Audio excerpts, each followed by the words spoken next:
মানুষ যতই বড় শহরে থাকুক, জীবনের কিছু স্বাদ কখনো টাকা দিয়ে কেনা যায় না। শোনো সামি, একটা কথা বলি, রাগ করবে না তো? তোমার কথা শুনে কোনোদিন রাগ করতে পেরেছি? এই শহরের খাবার খেতে খেতে আমার আর ভালো লাগছে না। একদিন বিরিয়ানি, একদিন পিৎজা, আরেকদিন চিকেন। খেতে খেতে মনে হচ্ছে সব খাবারের স্বাদ একই রকম হয়ে গেছে। তাহলে কি খেতে চাও? 5 তারা হোটেলে নিয়ে যাব? না, আমি এমন একটা খাবার খেতে চাই যেটা খেলে মনে হবে মানুষ রান্না করেছে, মেশিন না। আচ্ছা, তাহলে? তুমি না প্রায়ই বলো তোমার মা নাকি চাল কুমড়ার এমন ঝোল রান্না করেন যেটা দিয়ে 3 প্লেট ভাত খাওয়া যায়। ওই ঝোলের কথা বলো না। ছোটবেলায় মাঠ থেকে দৌড়ে এসে গরম ভাতের সঙ্গে ওই ঝোল খেতাম। এখনো চোখ বন্ধ করলে সেই গন্ধটা পাই। তাহলে আজই চল। কোথায়? গ্রামে, তোমার মায়ের কাছে। আমি আজ সেই চাল কুমড়া ঝোল খাবো। তুমি এত দূর শুধু চাল কুমড়ার ঝোল খেতে যাবে? শুধু ঝোল না, আমি দেখতে চাই যে খাবারের কথা বলতে বলতে তোমার চোখ ভিজে যায় সেটার মধ্যে আসলে কি আছে। আছে, মায়ের ভালোবাসা। সেটা বাজারে বিক্রি হয় না। তাহলে আর দেরি কেন? আজ শহরের সব কাজ বাদ, আজ আমরা গ্রামের পথে।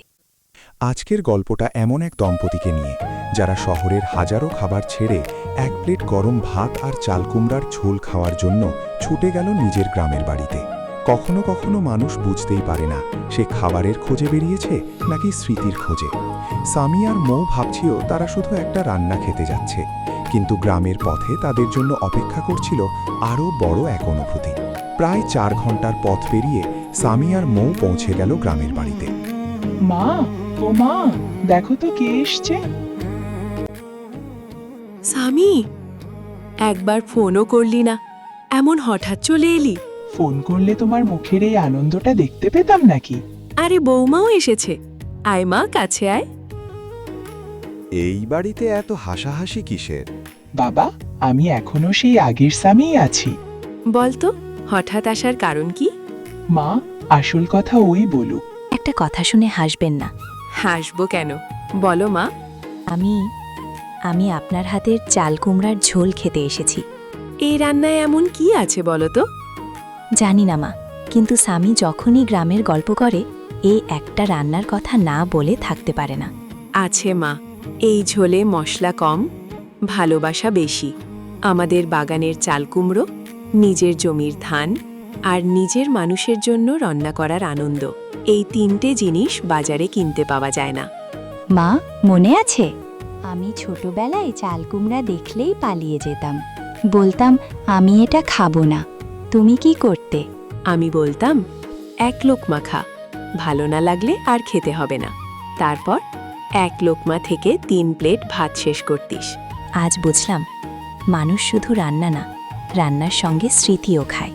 ঠিক বলেছ মা, এক একটা রান্না মানে এক একটা গল্প, এক একটা গল্প মানে একটা সংসার। তোরা হাত মুখ ধুয়ে আয়, আমি এখনই রান্না বসাই। আজ এমন চাল কুমড়োর ঝোল বানাবো যাতে শহরে গিয়েও বারবার গ্রামের কথা মনে পড়ে। রহিমা বেগম রান্নাঘরের দিকে চলে গেলেন, আর সামি উঠানের এক কোণে দাঁড়িয়ে চারপাশে তাকিয়ে রইল। কত বছর পর যেন সে আবার নিজের শৈশবকে ছুঁয়ে দেখছে। রান্নাঘর থেকে ধোঁয়া উঠছে, কাঁচা মরিচ ফোড়নের গন্ধে পুরো উঠান ভরে গেছে।